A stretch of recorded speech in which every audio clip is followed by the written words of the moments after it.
Yeah. Okay, so get this. Imagine having an AI tutor. Yeah. That's not just like a walking, talking encyclopedia, right? Right. But something that actually understands how you learn best. Mm-hmm. And it can tailor its approach to how it teaches you. That's right. So we're diving into Google's research with their Gemini AI model. Cool. And specifically, a version that they optimized for learning called LearnLM. That's a pretty big deal, actually. So it's pretty fascinating. It is. Because it really is a departure from how people have typically thought about using AI in education. Right. So instead of saying, like, here, all this information, learn it. Like, just download it into your brain. Yeah, exactly. Yeah. They're kind of saying, this is how you should teach. Yeah, here's how we should teach this information. That's a pretty big shift. It is. Isn't it? It is. And they've really taken this concept pretty far. So they've come up with this concept called pedagogical instruction following. Interesting. And essentially what that means is, like, developers and teachers can give LearnLM like a customized lesson plan. Oh, wow. Right. Interesting. Tell it exactly how it should behave as a tutor. So instead of saying, like, be a good teacher, they're saying these are the things that a good teacher does, so do these things. Exactly. Got it. Yeah. So they can give it instructions. Like, don't just give away the answer. Guide the student to figure it out. Okay. Or use a motivating tone when you're giving feedback. I like that. Yeah. And they've even gone so far as to categorize these instructions. Okay. So they have hard constraints, which are must-follow rules. Got it. And then they have soft constraints, which are more like nuanced guidelines. Okay, interesting. For behavior. So how do they make sure that it's actually following these instructions? Right.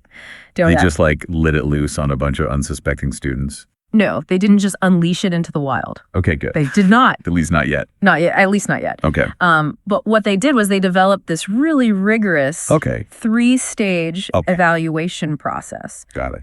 That involved hundreds of experts in pedagogy. Wow. And these experts essentially role-played as learners. Interesting. So they were interacting with LearnLM and other AI systems in a variety of, like, learning scenarios. So it wasn't just like a theoretical. It wasn't just theoretical. It wasn't just theoretical. It wasn't just like in the lab. Yeah. They were really putting it through its paces and trying to make it in, like, simulated real world situation. Real world learning environment. Okay, cool. As close as they could get. So, like, I'm picturing one of these scenarios where it's like a student who is struggling with Hamlet. Okay. And wants, like, a really quick explanation of Yorick's skull. Right. You've actually hit upon one of the scenarios that they used. Oh, wow. So in that case, the AI tutor had to adapt its approach. Yeah. Based on the student's disinterest and desire for, like, a really concise explanation. Right. And that's really the point here. It's not just what the AI knows, it's how it interacts with the learner. Right. And how it meets them where they're at. Exactly. Awesome. So they're really pushing the boundaries here. It sounds like it. Yeah. Of what's possible with AI in education. For sure. But how did it actually perform in these tests? Right. Compared to, like, other AI systems? Yeah. Was it the star student, or did it get sent to the principal's office? Well, let's just say that LearnLM was the clear favorite among the pedagogy experts. Okay. And it showed a significant preference over other AI heavyweights like GPT-4o and Claude 3.5. And get this, it even outperformed its own base model, Gemini 1.5 Pro. Wow. That's incredible. Yeah. This is where things get really interesting. So it beat out models like GPT-4. It did. Which are... Yeah. Some serious contenders in the AI space. Yeah, those are, like, the heavy hitters. They are. They are. What specifically made it stand out to these experts? Right. So one recurring theme was LearnLM's ability to inspire active learning.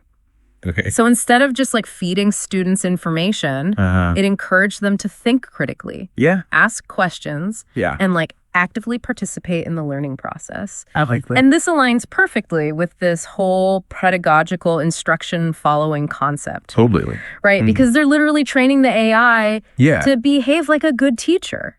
Who facilitates deep understanding, not just memorization. Right. And that's a really good point to emphasize. Because so much of traditional education is about... It's about rote memorization. Just memorizing facts and figures. And then you regurgitate it on a test. Yeah, exactly. Yeah. This feels like a real departure from that. It is. Which is exciting. It is. Was there anything else? Yeah, there were a couple other key areas. Okay. So LearnLM also scored really high for deepening metacognition, which is basically helping students understand their own learning processes. That's interesting. And then also stimulating curiosity. I like that. And this is where it really differentiates itself from some of the other models. While other models were sometimes praised for their clarity or like the structure of their responses, LearnLM was often preferred for its ability to kind of keep students on task, challenge them intellectually. Interesting. And guide them towards figuring things out for themselves. Yeah. Rather than just handing them the answers. Instead of just being like, here's the answer. Exactly. Yeah. Hey, here's the answer. Exactly. Yeah. So it's like really understanding how people learn. It is. Yeah. Yeah. And fostering that deeper engagement. Exactly. Oh, I like that. Yeah. But before we get ahead of ourselves, it's important to note it is that all of the evaluations so far have focused. They focus primarily on what are called intrinsic measures, meaning they were looking at how well LearnLM performs against like these predefined pedagogical standards, rather than its actual impact on real-world learning outcomes. So basically, they're making sure it can follow the recipe. Yeah. But the next step is to actually. The next step is to get it out in the wild. Yeah. See how it bakes. Yeah. See if we can actually bake a cake. Exactly. Yeah. Okay. So the research team is actually committed to moving towards what are called extrinsic evaluations. As the field progresses. Okay. Which means actually measuring how well tools like LearnLM improve real-world learning results. Got it. Like test scores, skill development, that kind of stuff. Okay. That's where it gets really interesting. That is interesting. Yeah. And I'm excited to see what happens next. Me too. But before we go too far into the future, let's take a step back and really unpack this concept of pedagogical instruction following. Because that seems to be the real heart of what makes this so unique. It is. So can you tell us a little bit more about how it actually works in practice? Yeah, so this is where it gets really interesting. So imagine you're a teacher crafting a lesson plan, right? You consider your students' learning styles, their strengths, their weaknesses, the specific concepts you want them to grasp. Yeah. Now imagine being able to translate that pedagogical expertise into a set of instructions that an AI can follow. That's pretty cool. That's essentially what pedagogical instruction following enables. So it's like giving the AI a recipe. It is. For teaching. It is. With specific ingredients and steps to follow. It's a great analogy. Okay. Yeah, and just like a chef can adapt a recipe based on their experience and the available ingredients.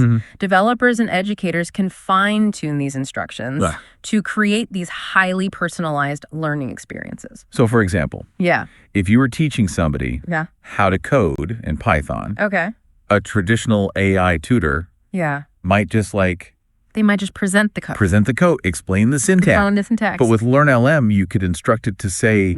you could say... Guide the student. To identify errors in their code. But don't just give away the solution. Without revealing the solution, right? Right. Yeah. So it's prompting them to... Think critically. Debug their own code. And debug their own code. Yeah. And you can get even more specific with it. You could instruct it to provide hints based on the student's previous attempts.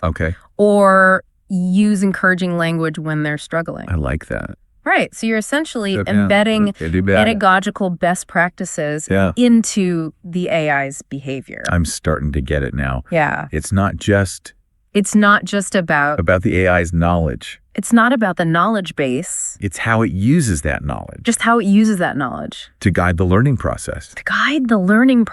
It's almost like having a master teacher. Yeah. Working alongside the AI. Yeah, like a master teacher whispering in its ear. Yeah, exactly. Yeah. Shaping its interactions with the student. That's a great way to put it. Yeah. And the research really highlights the potential benefits of this approach.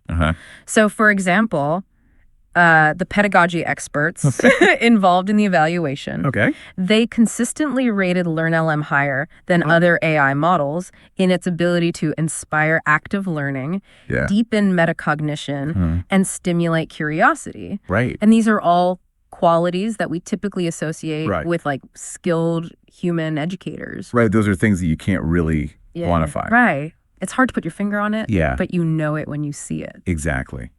So it's fascinating to think that, that we might be able to capture these really elusive qualities of great teaching. It's like that special sauce. And translate them into AI systems. It is fascinating. It brings up a lot of questions, too. It does. Right. It does. Because teaching is such a complex, nuanced endeavor. Human endeavor. Can we really expect an AI to replicate that? Can we really bottle that? That's a question that researchers are actively exploring. And, you know, the current research with LearnLM is just a first step. But it's a promising one. It's a step in the right direction. It is a step in the right direction. And remember, the initial evaluations focused on these intrinsic measures. How well the AI adhered to the instructions. Can it follow the recipe? The next stage is to shift towards these extrinsic evaluations, looking at actual learning outcomes in real-world settings. So can it actually bake a cake? Can it bake a cake? And that's where things could get really fascinating. Could get really interesting. I'm excited to see what happens next. They didn't just throw these AI tutors into a classroom and like hope for the best. They very carefully crafted this series of realistic learning scenarios covering a wide range of subjects and learning goals and student personalities. That's cool. And they brought in these pedagogy experts to act as students. Interesting. So interacting with these different AI systems and providing feedback. So it was like a real world. It was like a real world teaching simulation. But with AI tutors in the driver's seat. AI tutors instead of teachers. Exactly. So I'm curious, what were some of the key observations that emerged from these scenarios? Well, one of the most striking observations was this contrast between LearnLM and the other AI models. While other models were sometimes praised for their clarity or conciseness, LearnLM consistently stood out for its ability to engage learners on a much deeper level. Can you give us a concrete example of what that looked like in practice? So I'm trying to picture how LearnLM might approach a specific scenario differently than, say, GPT-4. So let's go back to that Hamlet scenario we talked about earlier. Where a student's struggling to understand the significance of Xiaol.x skull. A model like GPT-4 might provide a perfectly accurate and succinct explanation, but it might lack the nuance and personalization that a good human teacher would bring to that interaction. LearnLM, on the other hand, could be instructed to say, relate the concept of Xiaol.x skull to the student's own experiences with loss or mortality, or prompt the student to consider the symbolic meaning of the skull in the context of the play. So it's not just giving the right answer. It's not just about providing the right answer. It's framing it in a way. It's about framing the answer that resonates with the student. In a way that resonates with the student's individual understanding and experiences. I like that. And that's where the power of this pedagogical instruction following really shines. It allows us to move beyond just programming AI with information and towards programming it with pedagogical strategies that can enhance the learning process in a more personalized and impactful way. So this all sounds incredibly promising. It does. But I can't help but think about what are some of the potential pitfalls here? I mean, we're talking about using AI. This is powerful stuff. To shape how people learn. You're absolutely right to raise that point. That's a pretty big responsibility. It is a huge responsibility. And the researchers themselves are very aware of the ethical considerations involved.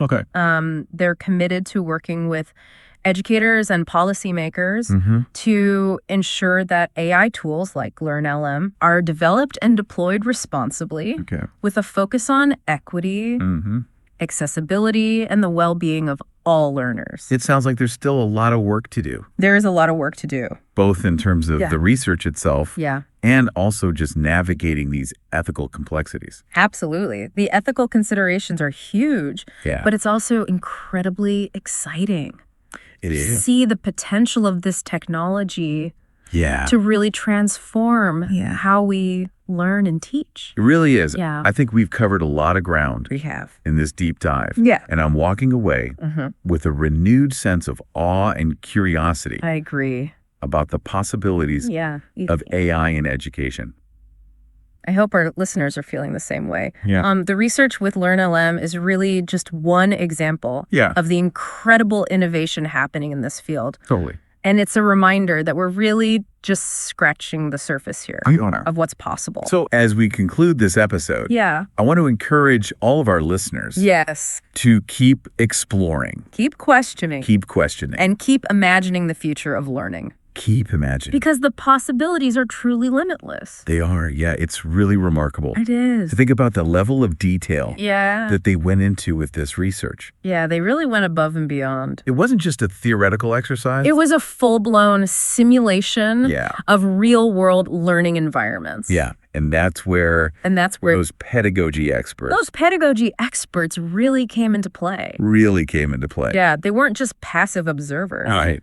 They were They're actively engaging with the AI, putting it through its paces, pushing it to its limits. Yeah, and providing feedback. That feedback. Yeah, feedback was crucial. Was so valuable. It really helped the researchers understand LearnLM's potential. And its limitations.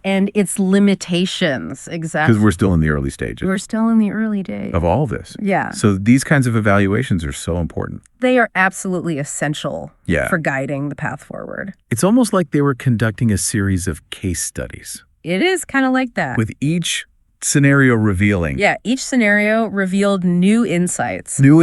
Yeah, into how LearnLM interacts with learners. Yeah. How it adapts to different situations and ultimately how it helps or hinders their understanding. And what's interesting is that how it's really fascinating. The qualitative feedback that they got from these experts. Yeah, the qualitative feedback was really interesting. Went beyond just it went beyond just evaluating LearnLM's performance. Yeah, they actually started to reflect on their own assumptions about teaching and learning. Yeah. Questioning traditional methods. Interesting. And considering the possibilities that AI might unlock. That's when it starts to get really exciting. That's when it gets really exciting. Because it's not just about it's not just about building better AI tutors. Yeah. It's about using AI to reimagine the very nature of education. Totally. It's like a fundamental shift. It is. It's a paradigm shift. Yeah. And I think the research with LearnLM really suggests that we might be on the cusp of that. It's a future. Yeah, it's a future filled with potential. Filled with so much potential. But also challenges. Of course. Right, because as we've talked about, there are a lot of ethical considerations we need to be addressed. Yeah, we need to be mindful of potential biases and unintended consequences. We don't want to create more problems. We don't want to solve one problem and create 10 more. Right, exactly. Yeah. So but I'm optimistic that with careful planning, collaboration, and ongoing dialogue, we can really make this work. We can harness the power of AI in a way that benefits all learners and creates a more equitable and enriching educational landscape. Well, on that note, I think this has been a fantastic deep dive. It has. I feel like I've learned so much. Me too. And I'm walking away with a renewed sense of awe and curiosity about all of this. I agree. I hope our listeners are feeling the same way. Me too. And I think it's safe to say that this is just the beginning. This is just the beginning of the story. Yeah, we're just scratching the surface here. We are just scratching the surface. Of what's possible. With AI in education. So thank you for joining us. It's been a pleasure. For this deep dive. Yeah, this has been a great conversation. And we'll see you next time. See you next time.